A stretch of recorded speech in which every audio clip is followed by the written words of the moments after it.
ഞാൻ വിചാരിച്ച മാതിരി അല്ലല്ലോ. അയ്യോ ഞാനോ? അമ്മച്ചി ചുമ്മാ പറയുന്നതാ. സ്വന്തം മോളെ പറ്റി ഒരമ്മച്ചി അങ്ങനെ ചുമ്മാ പറയൂ? അങ്ങനെ മുഴുവനും ചുമ്മാതല്ല, പക്ഷെ കൂടുതലും ചുമ്മാതാ. Love affair ഇല്ലാത്തതാണോ? ഏതോ ഒരു മുസ്ലിം പോയാൽ? ആ അതാ ഞാൻ പറയാൻ വന്നേ. സത്യം കേൾക്കണോ? അഷ്റഫിനെ ഞാൻ കാണുന്നത്, അഷ്റഫ് എന്ന പുള്ളിക്കാരന്റെ പേര്. ഞാൻ എന്നും ടൈപ്പിന് പോകുന്ന വഴിക്ക് അഷ്റഫ് അവിടെ കണ്ട് നിൽക്കാറുണ്ടായിരുന്നു പോലും. ഞാനാണെങ്കിൽ വീട്ടിൽ നിന്ന് ഇറങ്ങിയാൽ പിന്നെ ഇടത്തോട്ടും വലത്തോട്ടും നോക്കുന്ന പ്രശ്നമേ ഇല്ല.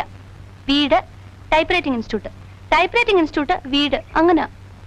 ഒരു ദിവസം അഷ്റഫ് എന്നോട് ചോദിക്കുക, ഞാനൊരു സാധനം തന്നാ വാങ്ങിക്കോന്ന്. എനിക്കങ്ങ് ദേഷ്യം വന്നു.